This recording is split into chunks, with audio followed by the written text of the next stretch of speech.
You hear the words, ¿Qué hiciste ayer? And you understand it. What did you do yesterday? ¿Qué hiciste ayer? Great, but now try to answer immediately. Perhaps you want to say something like, yesterday I went to the shops, met a friend, and then watched a film. Well, then suddenly imagine your brain starts panicking. What's went? How do I say went? Is it fui or iba? What's met? Do I need the preterite? Where does then go? These are all things you're asking yourself, but by the time you've built the perfect sentence, the conversation has moved well and truly on, right? So this is the problem, of course. Your understanding is faster than your ability to produce Spanish. And the only way to close that gap is, of course, by producing more Spanish. Most of your learning has trained you to recognize Spanish, not produce it. And those, my friends, are two completely different skills. And so the next thing I want to say is that you need to get used to speaking out loud. Now that may sound obvious, but loads of people practice Spanish silently. They answer questions in their heads silently. They read about moving their mouths. They think, well, yes, I know how to say that. But thinking a phrase and saying it are not the same thing. Try saying this quickly. Quiero que me lo expliques otra vez. Now say it again. And again. Quiero que me lo expliques otra vez. The first few times, they may feel awkward. Your mouth might struggle with the rhythm, doesn't feel natural. But after repeating it 5 or 10, 15 times, whatever it may be, it does eventually become easier. And that is what practice feels like. You're training your mouth to move naturally in Spanish. So when you listen to Spanish, don't just understand it. Pause and repeat it. Copy the speaker's rhythm. Imitate the pronunciation. Try to imitate their speed. You might feel silly, but this does work. A little insider tip. I started using Duolingo from day one of learning Spanish. And one thing I always made sure to do after every single exercise, not just the ones you're told to do so, is I repeated everything in Spanish. Everything. And that really, really helped.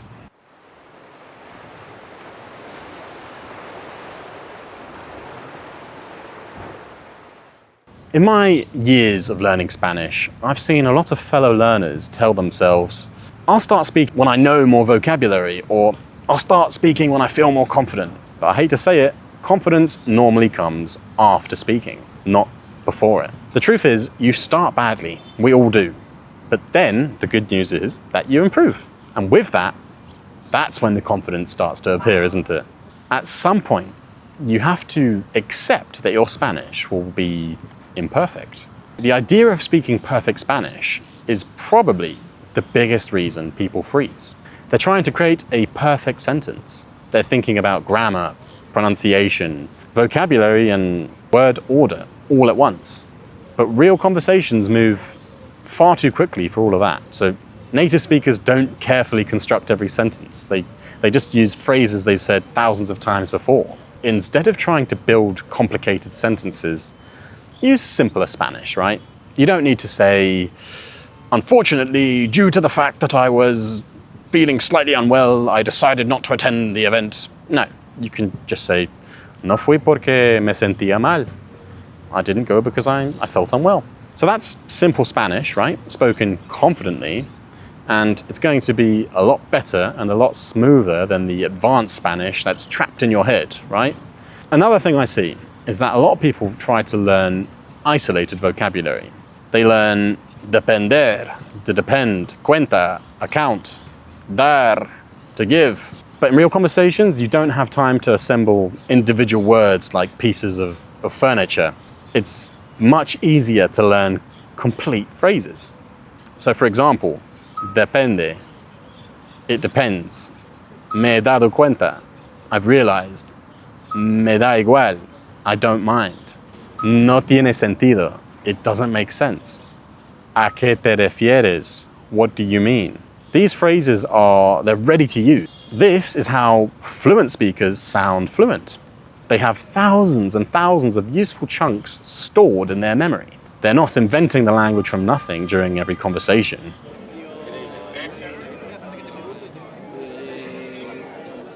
Well, that being said, I want to move on to another reason as to why you may be struggling to actually speak Spanish. And that's because you're probably trying to translate every sentence from English into Spanish. You decide what you want to say in English, you translate the words, you check the grammar, you arrange the sentence, then after all that, you finally speak it. But that process, unfortunately, is far too slow for a natural conversation. The goal is to connect ideas directly to Spanish, kick out the middleman. For example, when you're thirsty, you want your brain to immediately produce tengo sed, not I'm thirsty. Thirsty means sed, Spanish users have, so it would be tengo sed. No, you build these direct connections through repetition and context. So start narrating simple parts of your day. Tengo hambre, voy a salir, necesito trabajar, estoy cansado, no encuentro mis llaves.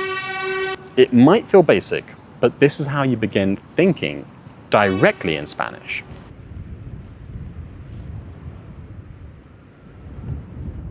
Now, as someone that's learning Spanish, I'm going to make a judgment here and say you probably don't have enough real conversation practice.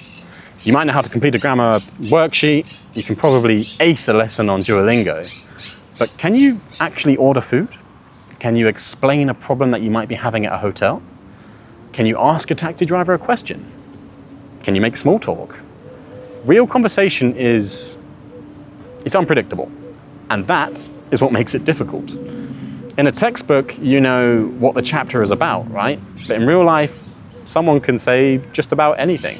So you need to practice situations and not just vocabulary. Practice ordering at a restaurant.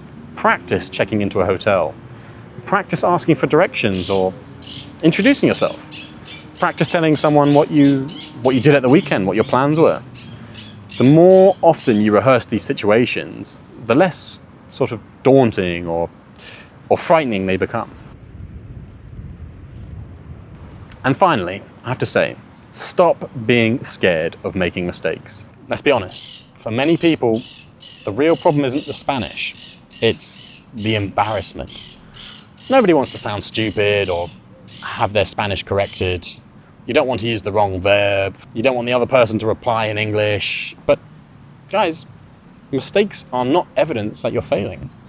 In fact, they're evidence that you're using the language. Think about children. When children learn to speak, they make mistakes constantly, right? But nobody says, this child, they use the wrong verb ending, they should stop speaking until they understand the grammar. No, they keep speaking.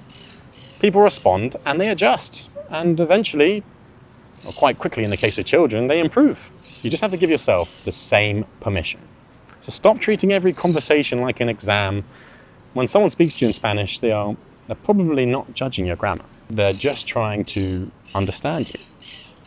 But let me know in the comments, what is it that stops you from speaking Spanish? Is it analysis paralysis, the fear of failure or being corrected? Is it confidence, vocabulary? I'm quite curious to know. And of course, if this video has helped you, subscribe for more practical Spanish advice and real-world conversation practice. Adios.